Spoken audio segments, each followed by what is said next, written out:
With Shanks not only coming to Wano, Blackbeard looking for a prize, and Luffy becoming an emperor, we are now entering what I call the Throne Wars. Buggy, Blackbeard, Shanks, and Luffy are now emperors of the sea, and it's up to one of these characters to find Laugh Tale and the One Piece. Today we're going to be talking about the roles of Luffy, Shanks, Blackbeard, and specifically the ancient weapons, and I also have a good friend of mine to accompany this journey. As always, a lot of you guys think you're subscribed to my channel, but you're not, so please scroll down, hit the like and subscribe button for more S-tier One Piece theories. And more specifically, this video is brought to you by my homeboy Marshall D. Preach. First of all, thanks for having me. It's truly a pleasure to be here. The idea of the Throne Wars is not only inevitable, I believe we are already in it, with Shanks nearing Wano ready to go after the One Piece. All I know is it's about to get wicked, with Akainu also announcing that he's war ready. About a month ago, I mentioned in a Pluton video about how Blackbeard could be going after Pluton for himself. This treasure that he speaks of while saying pack your bags, if the Marines are going to take it, I might as well claim the prize. So what if it was actually Pluton all along? With Big Mom, Shanks, CP0, the Straw Hats, Green Bull, all at Wano, I can see a situation where he was referring to Pluton. After all, Big Mom did go out wondering if the One Piece was really here at Wano, and now Shanks is at Wano claiming that it's finally time to go after the One Piece. We also know that Odin learned the importance of Wano and about the ancient weapons, so Pluton being revealed to have been there from Alabasta poneglyphs. How much longer will we wait until Pluton is revealed in the story? And this brings me to Nico Robin, who has the power to reactivate the ancient weapon, and her importance is only going to keep increasing as we move along in the final saga. Before stopping Luffy, CP0 and Nagodose were hellbent on capturing Nico Robin and annexing Wano, and even now in chapter 1053 we still see the Nagodose putting their main focus on her, and we know from the Water 7 saga that the Nagodose and the Cypher Pole agents were always intrigued by the idea of reactivating Pluton. Even during the Buster Call of O'Hara, we find out that Cypher Pole was ordered to keep Nico Olivia alive, and alive specifically because they needed her. Like Robin, Olivia may have been the key to awakening Pluton. It's also been hinted at that Pluton could end up in the wrong hands, which is why I believe that Blackbeard will ultimately steal it. With his past actions during Marineford stealing Whitebeard's fruit, we could see someone who is patient to wait for the perfect opportunity and swipe in and take something at the most unexpected moment. With the government going after Pluton and Robin and Wano, I believe that Blackbeard actually taking control of an ancient weapon would be a crazy twist and fully launch us into the final saga, or in other words, the Throne Wars. When Shanks spoke about Blackbeard to Whitebeard, he mentions his ambition and his willpower. He is a power-hungry fiend who also carries on the will of Zebek.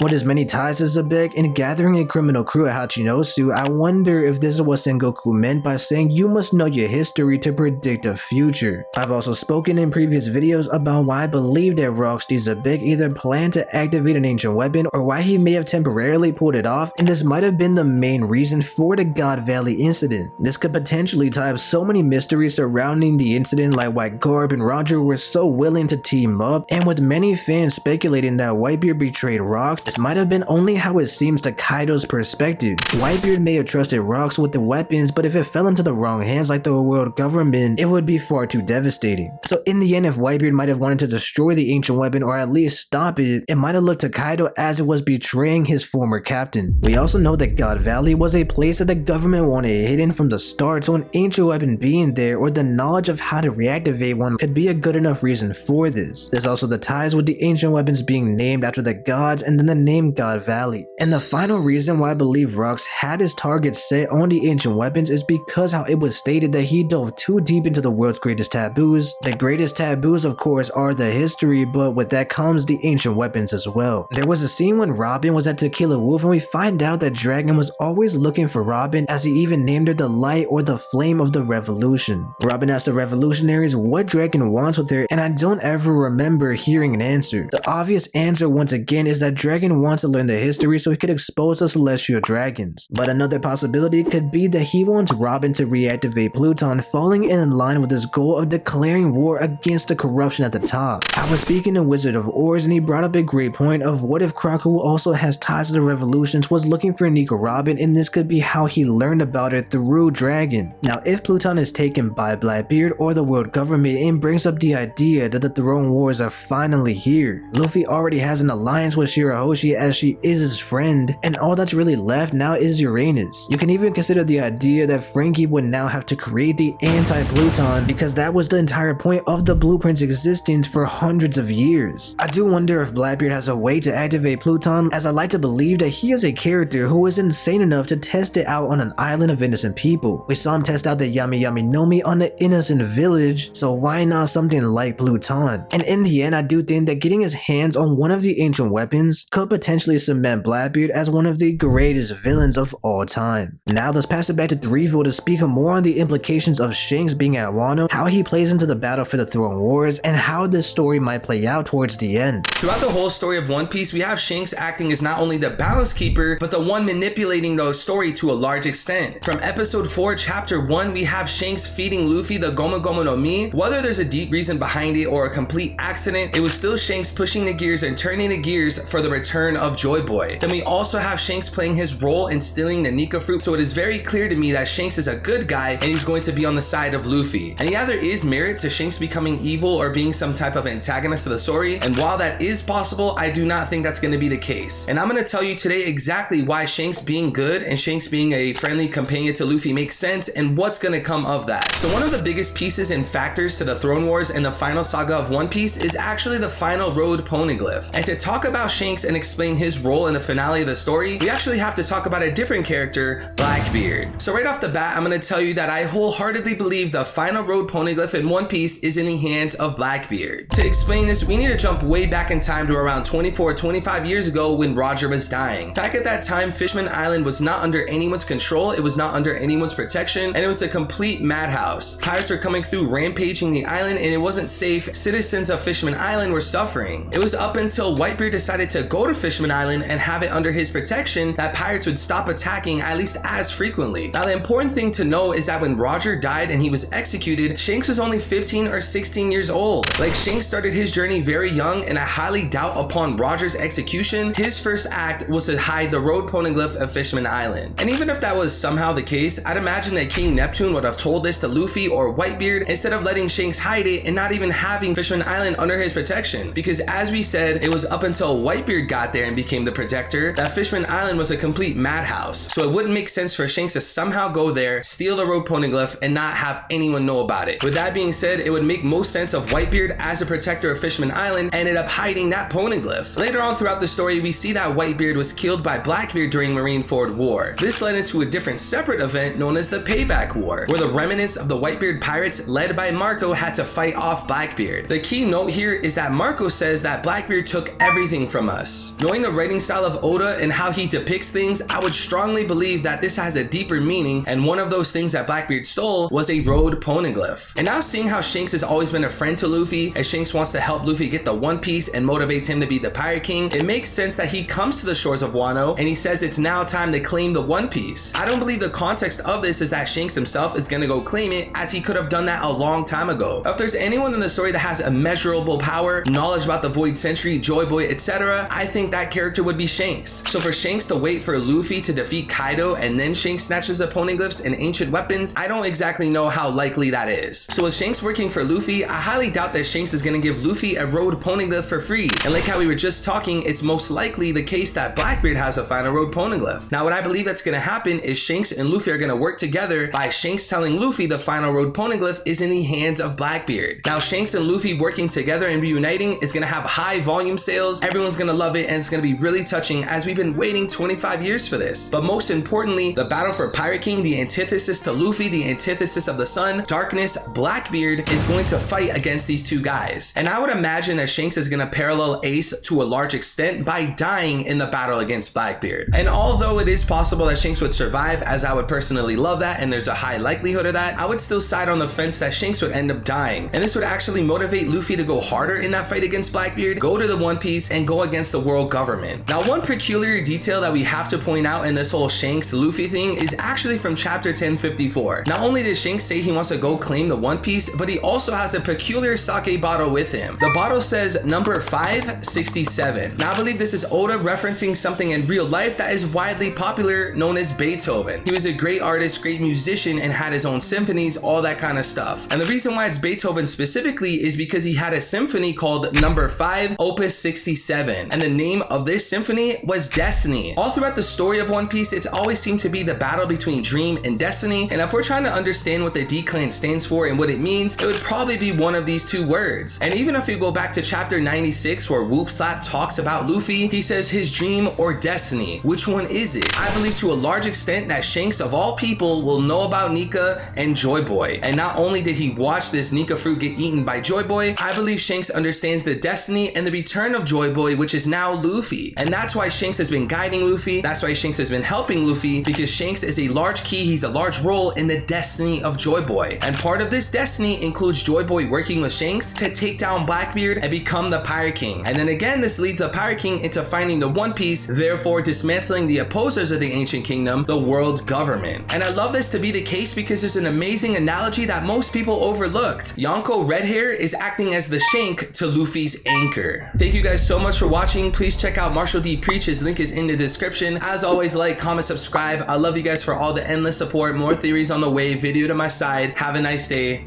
Peace.